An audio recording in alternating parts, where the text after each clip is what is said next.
केलेली आहे, काय भूमिका आहे? तुम्ही एसपी यांना भेटायला आला? मी जिल्हा पोलीस प्रमुखांना भेटायला यासाठी आलेलो आहे का या राज्यामध्ये न्याय आहे का नाही हेच विचारायला आलो आहे। त्याचं कारण ज्या शेतकऱ्यांचे पैसे बुडालेत, सरकारनं मध्यस्थी करून सुद्धा 10-10 महिने पैसे मिळत नाहीत आणि ज्याने पैसे बुडवणाऱ्यांना पाठीशी घातलं आहे ते आज कोल्हापुरात येत आहेत। मग त्यांचं स्वागत कशा पद्धतीनं करावं असं पोलिसांना अपेक्षित आहे, हेच विचारायला मी आता जिल्हा पोलीस प्रमुखांच्याकडे आलेलो आहे। जवळपास सांगली आणि कोल्हापूर जिल्ह्यातल्या मिळून 800च्या आसपास कार्यकर्त्यांना सकाळपासून ताब्यात घेतलेला आहे।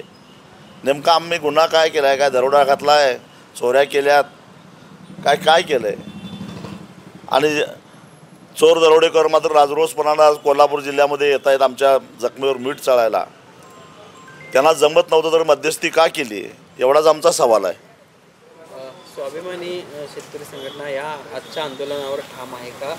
कारण तुमची काही देवेंद्र फडणवीस असतील किंवा अमित शहा असतील यांच्यासोबत भेट घालून देण्याचे देखील काही प्रयत्न सुरू झाल्याची माहिती मिळते। नाही, मला ठोस असं हे पाहिजे, खात्री पाहिजे।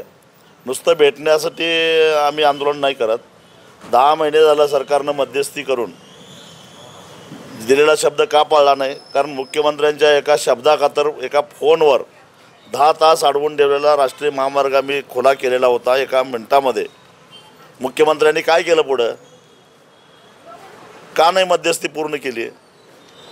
प्रत्येक साखर कारखान्यांना सांगलीच्या आणि कोल्हापूरच्या जिल्हाधिकाऱ्यांना लिहून दिलेलं होतं आम्ही 1 महिन्याच्या आत हे पैसे द्यायला तयार आहोत। सरकारनं का विचारलं नाही, का दिलं नाही पैसे म्हणून? या प्रश्नाची उत्तर आम्हाला पाहिजे। जर तुमचं ऐकलं नाही, इथून पुढची भूमिका काय राहणार आहे? पुन्हा एकदा आंदोलनाची भूमिका असणार? होणारच, आंदोलन होणारच। स्वतः मुख्यमंत्र्यांनी आता हस्तक्षेप केला तर आम्ही विचार करू, परंतु आता आश्वासनावर आम्ही थांबणार नाही। 10 महिने या आंदोलनाला झाल्यानंतर आता तुम्ही आंदोलनाचा इशारा दिला, मात्र कुठंतरी स्वाभिमानीला बेदखल सत्ताधाऱ्याकडून केलं जाते असं आम्ही आंदोलनाला आत्ता इशारा दिलेला नाही। 3 वेळा मुख्यमंत्र्यांना सुद्धा काळी निशाणं दाखवलेली आहेत। बेकायदेशीररित्या 5 दिवस पोलिसांनी कार्यकर्त्यांना पोलीस कस्टडीत ठेवलेलं होतं। आमचा लढा चालूच आहे, परंतु आम्हाला माहिती आहे नाक कधी दाबायचं असते आणि तोंड कधी उघडते। नवी मुंबईच्या APMC मार्केटमध्ये बांगलादेशींची घुसखोरी अशा आरोप जो आहे तो आता नरेंद्र पाटलांनी केलेला आहे। खरं तर भारतीय नागरिक नसणाऱ्या लोकांना या ठिकाणी माथाडी म्हणून या ठिकाणी काम मिळते।